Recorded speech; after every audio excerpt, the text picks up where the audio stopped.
Hi there. Okay, so I'm back continuing from the same save as before, because I wanted to do a little bit of an extra. I was curious about something. Basically, he never actually used his best move on this thing. Namely, there's one thing called, I think it was Cataclysm or something, that's basically his orb move that he never ended up using. So I'm kind of curious how that would end up looking if he did.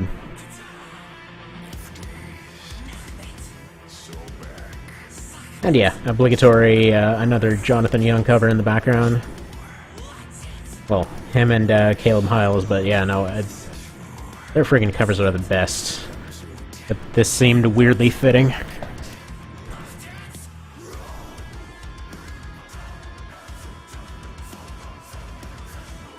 Alright, let's go ahead and give this thing to Eleanor this time. Yep, formation complete. Now we're gonna sit here and stand back and wait for him to do his move.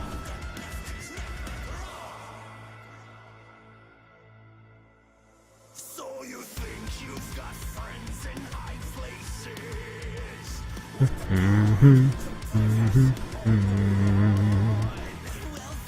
Yeah, I've never actually seen Prince of Egypt, but dang, these songs are pretty freaking sweet. Seems like some weird, different take on the whole Moses story. Man. Growing up at Catholic schools, being interested in historical stuff, good lord, that one was a bit of a bummer point for me. Like, every time it came up, like, no, it's completely off. The guys are telling a story that's... Like, okay, so Moses story, right? Long story short, the Catholic version of it, which, again, like, grew up in Catholic school and all that, is just like, basically, no, this guy can do no wrong, he's a poor guy living out in the middle of nowhere, who the hell knows why, talks to a burning plant, goes out like, no, you gotta go free all the people, because somehow the entire place is only slaves and nothing else. So yeah, it kind of... How exactly would that kind of work as kind of a situation? But anyway, so historically speaking, they actually, there have been records found of... Uh-oh. Sans got confused. Okay. Yeah, I don't know. But anyway, no, so what ends up happening... They found some records and all that of functionally... when he leaves for like 40 years, the guy basically had an army, not slaves. Their work system, as I understand it, was more along the lines of something like you'd see the Army Reserve or something, or the Army Engineers or something like that. That basically, whenever there was a war going on, they were supposed to go back and essentially just help with projects. So, essentially, you know, they have a building project, so they're like, okay, take your soldiers and go build crap. So, they refused.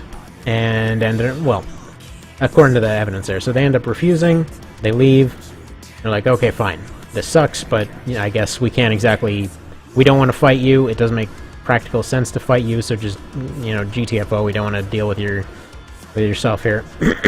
So, they pack up their crap and go. And then, essentially, they were on their way out, and then decided, hey, we need supplies, this isn't going to work out so great.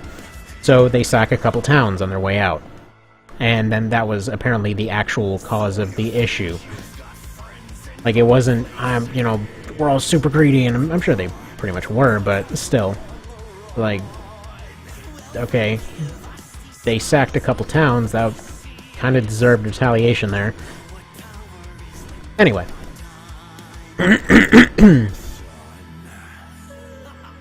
So, yeah. Kind of a funny thing to read up on.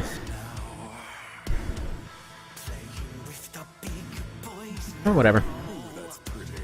I mean, I guess a lot of the rest of it is kind of a collection of stories, so... Oh, there we go, there's the move! Okay, so he hits his own dudes too, and yes, it is unavoidable. Okay. So if he had done that a bunch of times, like if he decided to spam it, that would have been problematic. But that was the move that I was worried specifically would end the run if they weren't able to survive it. Because he does pretty much the equivalent of a giant punching everybody in an unavoidable manner. So if they were still left at their 20s or 30s or whatever else, that would have been a complete party wipe. Anyway, so that's that. Have a good one, and, well, I mean, I guess that's kind of the end of this little story here. Steve now owns Hell, and, you know, these two right here are kind of off in a honeymoon somewhere. Presumably all the rest of the fairies are just continuing to gather, willing recruits. And, yeah, they pretty much turned Celia Church into their headquarters. Probably looked a little bit like Saints Row, to be honest. Anyway, we'll see you next time.